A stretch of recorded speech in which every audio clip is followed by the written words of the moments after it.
Next is orthogonal complement of a set S of an inner product space V.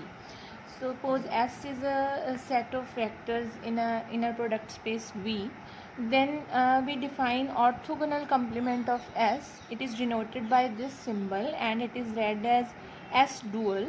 It is defined as collection of all those elements from V which are having inner product with all the elements of S as 0. That is, all the elements from this inner product space V which are orthogonal to elements of S. The collection of those elements is known as the orthogonal complement of set S. So this set S dual, this is also a subspace of V. We can just see with this proof. First of all, if I fix my alpha as 0, then we know that inner product of 0 with any element of S, or in fact with any other element of V, that will remain 0. So at least 0 is there in this space S dual. So this space S dual is non-empty. That is, we can talk about its this whether it is a subspace or not. So at least 0 is there. So in order to prove it a subspace, I will take two elements from the field and two elements, say delta and gamma, from this S dual. Then we will prove that this A delta plus B gamma, the inner product with all the betas, is equal to 0. This we will prove. So what does this thing imply? This imply for two elements from S dual, their linear combination, that is A delta, that we wish to prove that the linear combination of these two elements, A delta and B gamma, it is also there in S dual. So it will be proved that S dual is a subspace. So I will start with this A delta plus B gamma's inner product with B. So since inner product is linear in the first variable, so I can take A outside, and combining these two, inner product of delta with beta, and in B will outside, inner product of gamma with beta. Now look at these elements. These alpha and gamma are from S dual, and what is the condition to qualify an element to be an element of S dual?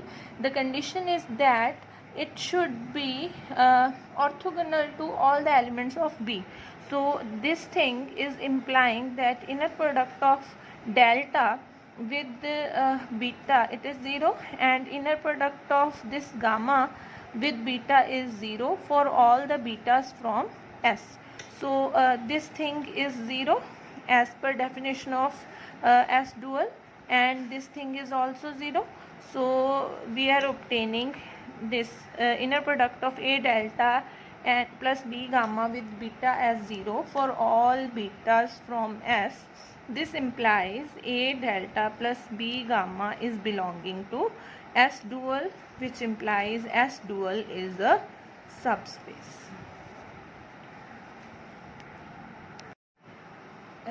From here I am remarking that S dual of dual will become S for a finite dimensional inner product V, and here by S dual of dual I mean collection of all those elements from V which are having inner product with all the elements of S dual as 0.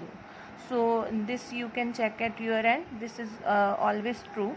And we have a projection theorem which states that for a finite dimensional inner product space V, we have V is equal to inner product of W and W dual, and W dual of dual is equal to W.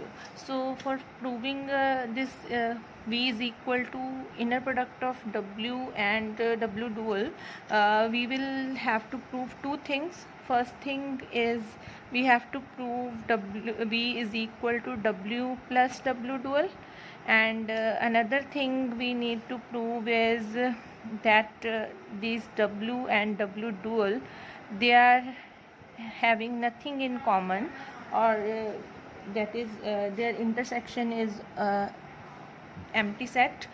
uh, so first we'll start proving this. I am saying that this part is obvious. Why it is obvious?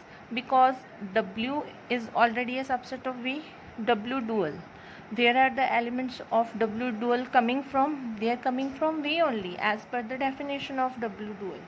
So all the elements from V, they on combining, on adding or multiplying, they will still remain elements of V, because V is an inner product space, that is V is a vector space. So additive closure property will hold there. So this part is obvious. We'll prove the converse part. So for proving the converse part, we will assume, first of all, see this V, it is a finite dimensional inner product. So what do we mean by finite dimensional inner product? It will mean that it will have a orthonormal basis. It will always have a orthonormal basis. This theorem we have done earlier. So we will have an orthonormal basis. Let us say this alpha 1, alpha 2 up to alpha n is a orthonormal basis of V. That is, dimension of V is equal to n. And now if V is we'll assume this to be a basis of W. Can I assume a basis of W? See, W is a subspace of V. Since V is finite dimensional, so W also has to be a finite dimensional. So if W is a finite dimensional vector space, so it will have a orthonormal basis. Let us say alpha 1, alpha 2 up to alpha n is the orthonormal basis of W. So let me take any vector, say beta from V, and if I write my vector as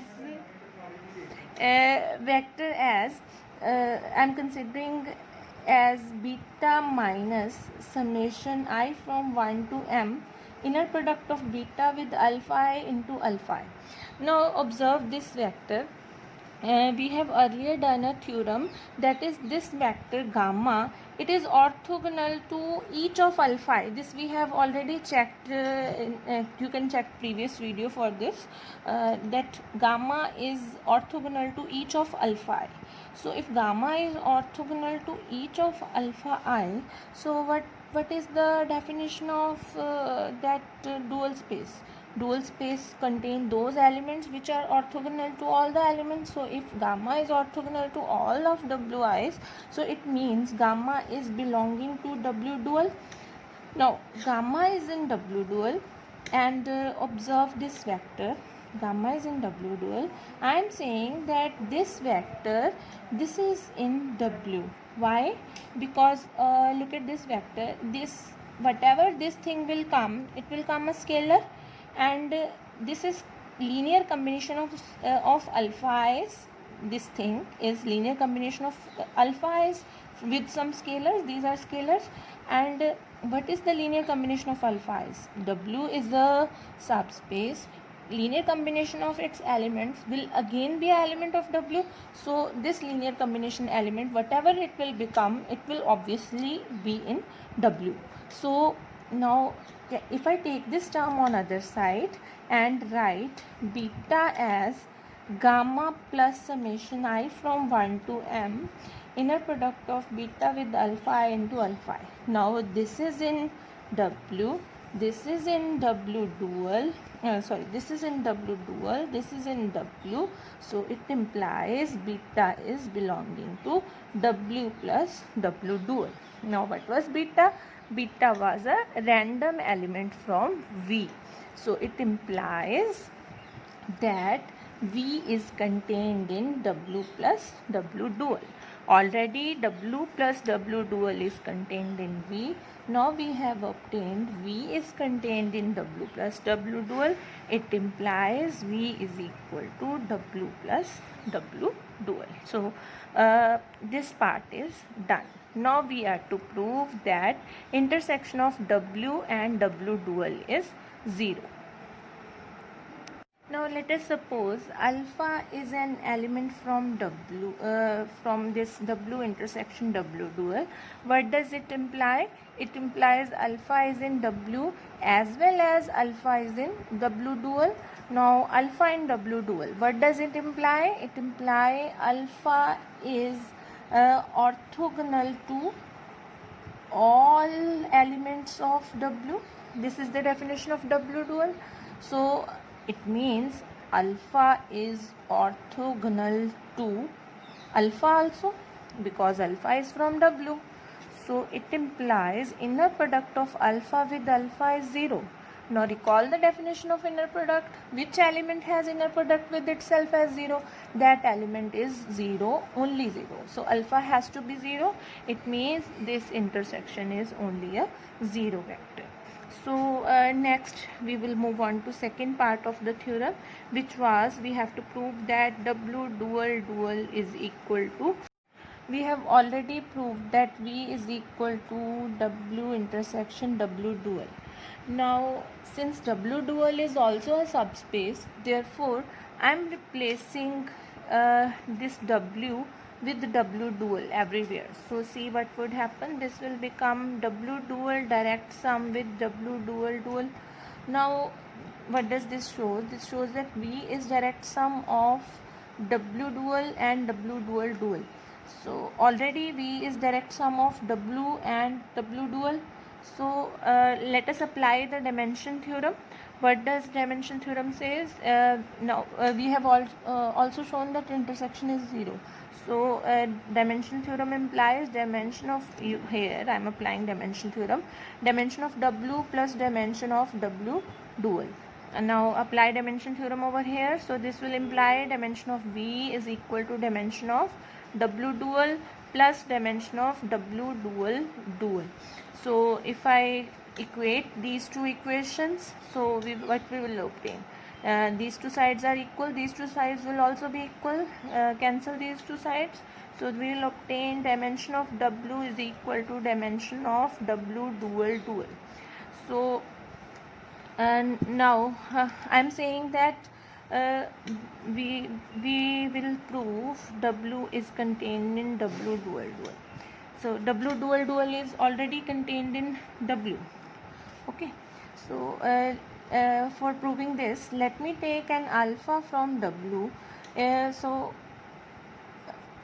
alpha is from W, then inner product of alpha with beta will be 0 for all the betas from W dual as per the definition. It implies, but now can you recall the definition of W dual? W dual, okay, so look at this definition. All those elements from alpha from V which are having inner product with elements of W dual as 0, so this element would this alpha would then belong to this S dual dual. So same is here. This is an element alpha which is having inner product with all the elements of W dual as 0. So this implies that alpha is belonging to W dual dual. So this implies that W is contained in W dual dual. So W is contained in W dual dual. Already we have proved that dimension of W and dimension of W dual dual are equal. So this would imply that W is equal to W dual dual. That's it about second part.